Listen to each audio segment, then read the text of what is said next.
मनुष्य जीवन की सबसे बड़ी त्रासदी ये नहीं है कि वो दुखी है। सबसे बड़ी त्रासदी ये है कि उसे ये भी पता नहीं कि उसका दुख कौन चला रहा है। तुम्हें लगता है तुम अपने मन के मालिक हो, लेकिन सच ये है कि कोई और तुम्हारे भीतर बैठकर तुम्हारी भावनाओं के रिमोट से बटन दबा रहा है। कोई तुम्हें एक शब्द बोलता है और तुम जल जाते हो। कोई तुम्हें नजरअंदाज करता है और तुम टूट जाते हो। कोई तुम्हारी तुलना करता है और तुम क्रोधित हो जाते हो। और उसी क्षण, उसी सेकंड तुम्हारी सत्ता खत्म हो जाती है, क्योंकि जिसने तुम्हें प्रोवोक किया उसी ने तुम्हें कंट्रोल कर लिया। यही वो जगह है जहां बुद्ध कहते हैं, तुम्हारा असली शत्रु बाहर नहीं है, वो तुम्हारी प्रतिक्रिया है। मनुष्य ये नहीं समझता कि दुनिया में जो भी उसे चोट पहुंचाता है वो वास्तव में उसकी स्वतंत्रता पर हमला नहीं करता, वो उसकी अचेतनता पर हमला करता है। क्योंकि अगर तुम सच में जागरूक होते तो कोई तुम्हें कैसे हिला सकता था। समुद्र में लहरें उठती हैं, लेकिन गहराई शांत रहती है। बुद्ध कहते हैं, तुम लहर मत बनो, गहराई बनो, क्योंकि लहर को हर हवा हिला देती है और गहराई को तूफान भी नहीं छू पाता। जिस दिन कोई इंसान तुम्हें गुस्सा दिला सकता है, उस दिन समझ जाना तुम अभी भी गुलाम हो। गुलाम किसी व्यक्ति के नहीं, अपनी प्रतिक्रिया के। तुम सोचते हो तुम्हारा गुस्सा तुम्हारी ताकत है, लेकिन सच ये है कि तुम्हारा गुस्सा तुम्हारी कमजोरी का सबसे बड़ा सबूत है। क्योंकि जिसका भी तुम पर नियंत्रण हो वही तुम्हें नचा रहा है। बुद्ध ने एक बार कहा था, अगर कोई तुम्हें गाली देता है और तुम क्रोधित हो जाते हो तो दोनों ने अपराध किया, लेकिन जिसने क्रोध नहीं किया उसने किसी का भी अपराध अपने भीतर नहीं आने दिया। सोचो, अगर कोई तुम्हें अपमानित करे और तुम शांत रहो तो क्या हुआ? उसका जहर उसी के पास रह गया। लेकिन अगर तुम जल गए तो तुमने उसका जहर अपने खून में घोल लिया। ये दुनिया तुम्हें बार बार प्रोवोक करेगी, कभी रिश्तों से, कभी पैसों से, कभी तुलना से, कभी अपमान से, कभी असफलता से और कभी प्रेम से। लेकिन सवाल ये नहीं है कि दुनिया क्या कर रही है, सवाल यह है कि तुम क्या बन रहे हो। आज कोई तुम्हें छोड़ देता है, तुम टूट जाते हो। कल कोई तुम्हारी सफलता पर जलता है, तुम अकड़ जाते हो। परसों कोई तुम्हें नीचा दिखाता है, तुम हिंसक हो जाते हो। हर जगह रीगेरन तुम कर रहे हो और कंट्रोल कोई और तुम्हारा कर रहा है। बुद्ध कहते हैं, जिसने प्रतिक्रिया छोड़ दी उसी ने संसार जीत लिया। क्योंकि प्रतिक्रिया में तुम रोबोट हो और जागरूकता में तुम सम्राट हो। तुम्हें लगता है तुम किसी को बहुत प्यार करते हो, लेकिन असल में तुम उस व्यक्ति से नहीं, अपनी भावनात्मक निर्भरता से बंधे होते हो। इसलिए जब वो व्यक्ति दूर जाता है तो तुम्हें दर्द नहीं होता, तुम्हें डर लगता है, क्योंकि जिस सहारे पर तुम्हारा अहंकार टिका था वो हट गया। आज का मनुष्य सबसे ज्यादा इसी वजह से टूट रहा है, क्योंकि वो हर व्यक्ति को अपने मानसिक संतुलन की चाबी दे चुका है। कोई खुश करेगा तो खुश, कोई नाराज करेगा तो दुखी, कोई सराहेगा तो उड़ने लगेगा, कोई अनदेखा करेगा तो मरने लगेगा। बुद्ध कहते हैं, जिस दिन तुमने अपने भाव किसी और के हाथ में दे दिए उसी दिन तुमने अपनी आत्मा गिरवी रख दी। तुम सोचते हो, वो ऐसा क्यों बोल गया, उसने ऐसा क्यों कर दिया, उसने मुझे अनदेखा क्यों किया। लेकिन कोई ये नहीं पूछता, मैं इतना कमजोर क्यों हूं कि कोई मेरा संतुलन बिगाड़ दे। अगर कोई तुम्हें कंट्रोल कर सकता है तो वो तुम्हें बर्बाद भी कर सकता है, क्योंकि कंट्रोल हमेशा एक्सप्लॉयटेशन की तरफ जाता है। जो तुम्हें भावनात्मक रूप से हिला सकता है वही तुम्हें मैनिपुलेट भी कर सकता है। इसलिए बुद्ध कहते हैं, पहला युद्ध बाहर नहीं, भीतर लड़ो। जिसने भीतर जीत लिया उसका बाहर कोई कुछ नहीं बिगाड़ सकता। तुम्हें पता है सबसे शक्तिशाली इंसान कौन होता है? वो नहीं जो बदला ले, वो नहीं जो चिल्लाए, वो नहीं जो सिद्ध करे। सबसे शक्तिशाली वो होता है जो प्रोवोक होने के बाद भी शांत रहे, क्योंकि उस क्षण वो घोषित करता है, अब मेरा मालिक कोई और नहीं, मैं खुद हूं। मनुष्य जीवन की सबसे बड़ी विडंबना ये नहीं है कि वह दुखी है, बल्कि यह है कि उसे ये भी पता नहीं कि वह किसके हाथों नियंत्रित हो रहा है। क्योंकि जिस दिन कोई व्यक्ति, कोई परिस्थिति, कोई शब्द, कोई स्मृति तुम्हें भीतर से हिला देती है, उसी क्षण तुम्हारी स्वतंत्रता समाप्त हो जाती है। और तभी बुद्ध का ये वाक्य जीवित हो उठता है कि जो तुम्हें प्रोवोक करता है वही तुम्हें कंट्रोल करता है। क्योंकि प्रोवोक होना कोई छोटी बात नहीं होती। इसका अर्थ होता है कि तुम्हारी चेतना अभी भी बाहर की डोरियों से बंधी हुई है। तुम अभी भी परिस्थितियों के गुलाम हो। तुम अभी भी लोगों के शब्दों से अपनी कीमत तय करते हो। कोई तारीफ करे तो तुम ऊंचे उड़ने लगते हो।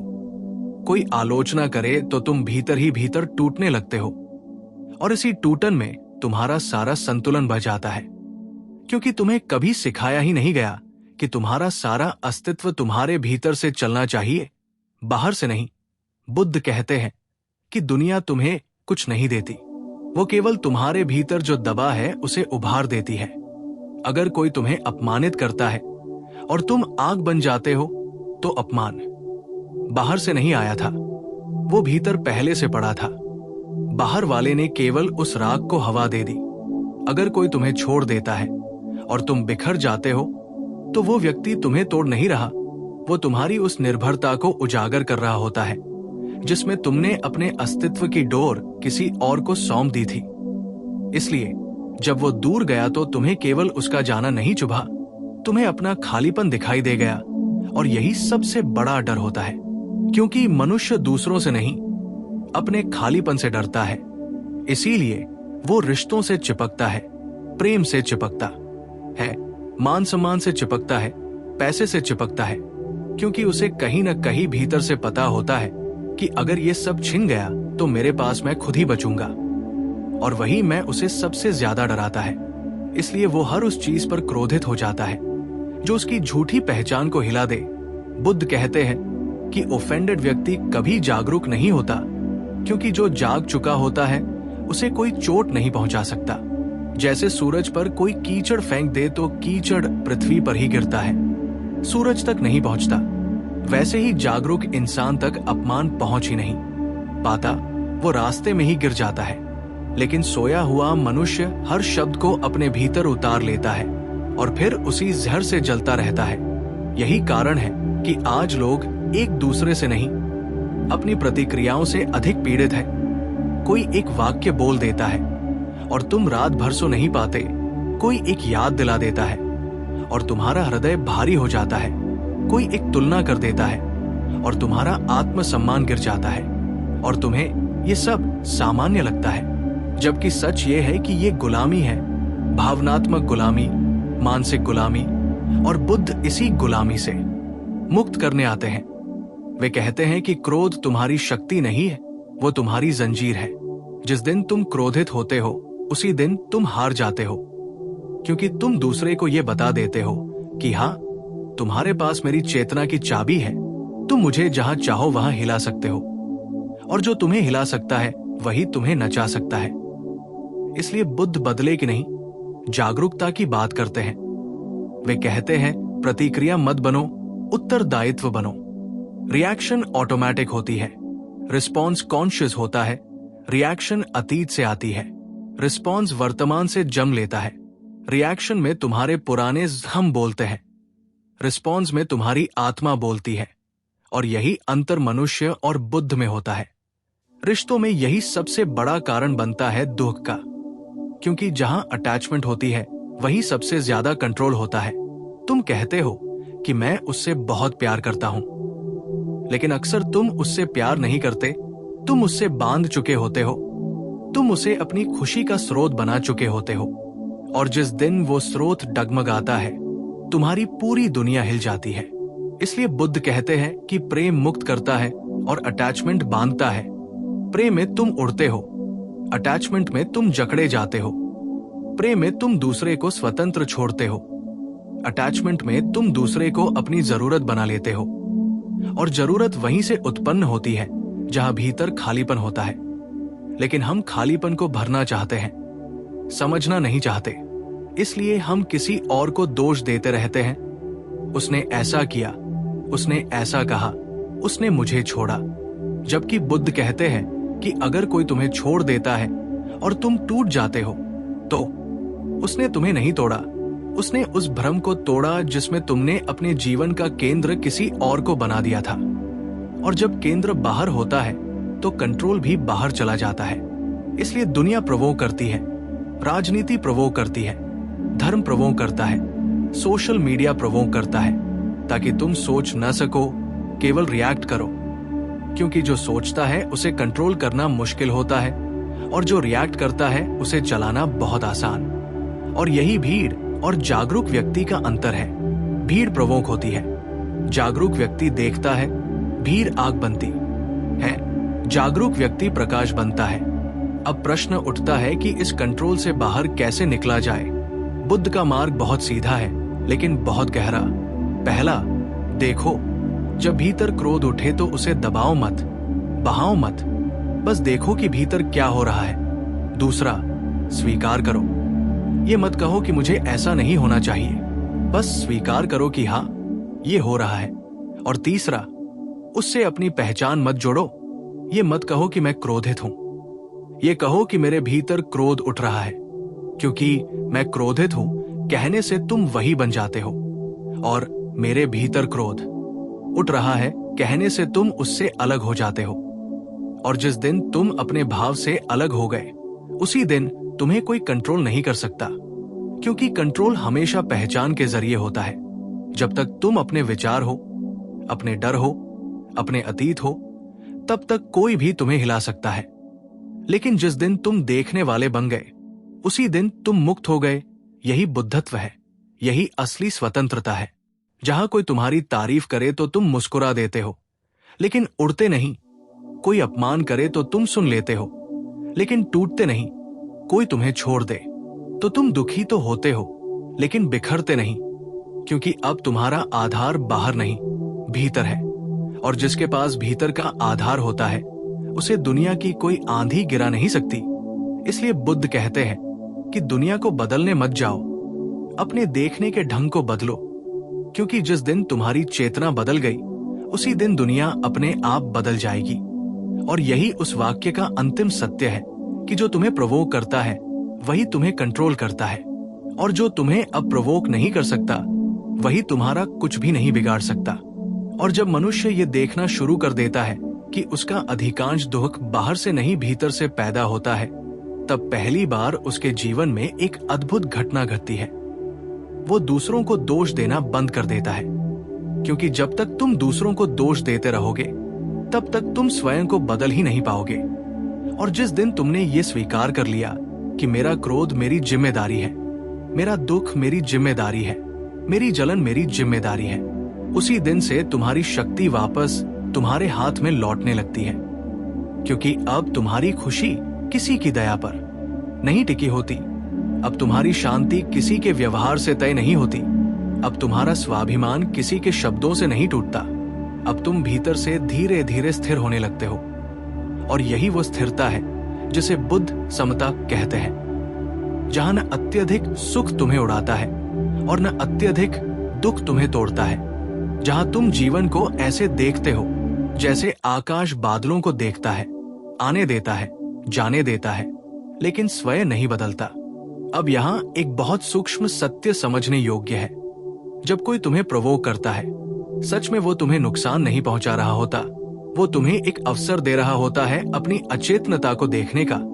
वो तुम्हें ये दिखा रहा होता है कि तुम अभी भी कहां कहां भीतर से बंधे हुए हो। तुम्हारे भीतर कौन से डर छिपे हैं, कौन सी असुरक्षाएं बैठी हैं, कौन से पुराने घाव अभी भी हरे हैं। इसीलिए बुद्ध शत्रु और मित्र में भेद नहीं करते। उनके लिए हर व्यक्ति एक दर्पण है।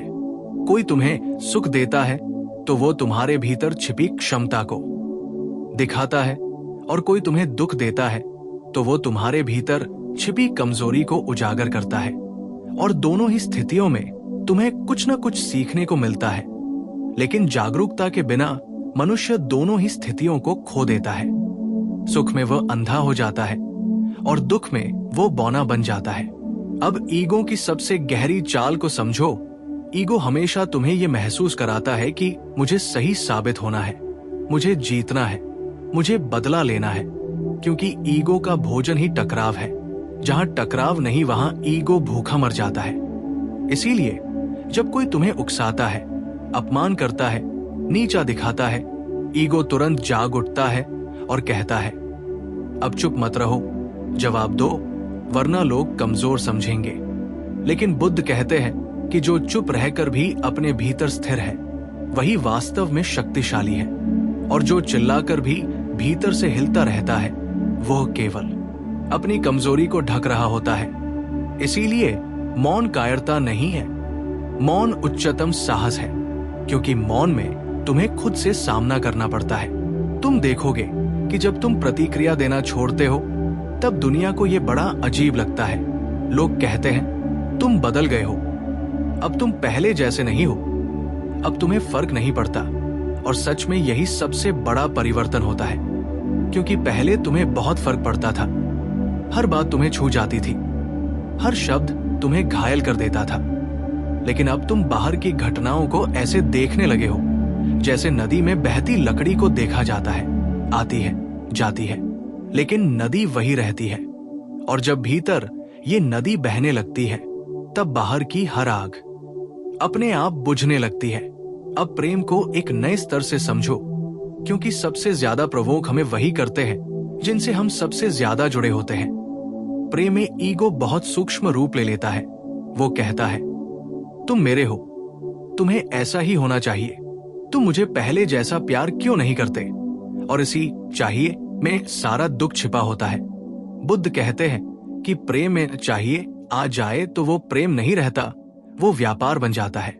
और जहां व्यापार होता है वहां अपेक्षा होती है, और जहां अपेक्षा होती है वहां टकराव निश्चित होता है। इसलिए जितना अधिक तुम चाहिए में जीते हो, उतना अधिक तुम प्रवोक होते हो, उतना अधिक तुम कंट्रोल होते हो। जब तुम ये देखने लगते हो कि मैं दूसरे से ये क्यों चाहता हूं, मैं इस रिश्ते से ये क्यों अपेक्षा कर रहा हूं, मैं इस इंसान से अपनी खुशी क्यों मांग रहा हूं, तब धीरे धीरे तुम्हें अपने भीतर झांकने का अवसर मिलता है। और वहां तुम पाते हो कि जो तुम बाहर मांग रहे हो वही तुम्हारे भीतर अधूरा पड़ा है। तुम ध्यान मांगते हो क्योंकि तुमने कभी खुद पर ध्यान नहीं दिया। तुम रिस्पेक्ट मांगते हो क्योंकि तुमने खुद को सम्मान नहीं दिया। तुम प्रेम मांगते हो क्योंकि तुमने खुद को प्रेम नहीं किया। और जब तक ये भीतर से पूरा नहीं होता, तब तक बाहर कोई भी व्यक्ति तुम्हें संतुष्ट नहीं कर सकता, क्योंकि बाहर से तुम केवल अस्थायी भराव पाते हो, पूर्णता नहीं। अब धीरे धीरे तुम्हारे जीवन में एक नया स्वाद आने लगता है, स्वतंत्रता का स्वाद, जहां तुम किसी से भागते नहीं, किसी से चिपकते नहीं। तुम संबंध में होते हो लेकिन बंधन में नहीं होते। तुम प्रेम में होते हो लेकिन गुलामी में नहीं होते। तुम दुनिया में होते हो लेकिन दुनिया तुम्हारे भीतर हंगामा नहीं कर पाती। और यही वो अवस्था है जहां बुद्ध कहते हैं कि मनुष्य पहली बार सच में जीता है। उससे पहले वो केवल प्रतिक्रिया करता रहा है, केवल बचता रहा है, केवल घाव और डर के बीच झूलता रहा है। अब ये भी समझना बहुत जरूरी है कि जो तुम्हें प्रवोक करता है वही हमेशा तुम्हारा शत्रु नहीं होता। कई बार वही तुम्हारा सबसे बड़ा शिक्षक होता है। वही तुम्हें उस स्थान तक ले जाता है जहां तुम्हें अपनी सबसे गहरी कमजोरी दिखती है। और जब तुम उस कमजोरी को देख लेते हो और उससे भागते नहीं, तभी असली साधना शुरू होती है। क्योंकि साधना का अर्थ जंगलों में जाना नहीं है। साधना का अर्थ है उन परिस्थितियों में भी जागरूक रहना जहां तुम अब तक अंधे थे, जहां तुम अब तक केवल रिएक्ट करते थे। और यही आकर जीवन का एक गहरा रहस्य खुलता है। मनुष्य को जो सबसे ज्यादा दुख देता है वही उसे सबसे ज्यादा मुक्त भी कर सकता है, अगर वो उस दुख से भागने की बजाय उसे देखने का साहस जुटा ले। अगर वो उस आग से जलने की बजाय उस आग की रोशनी में खुद को देख ले।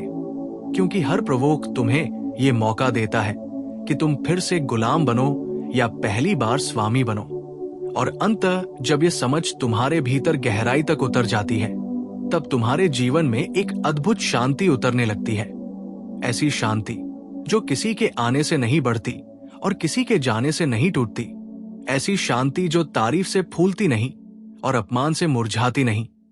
ऐसी शांति जो दर्द में भी स्थिर रहती है और सुख में भी संतुलित रहती है।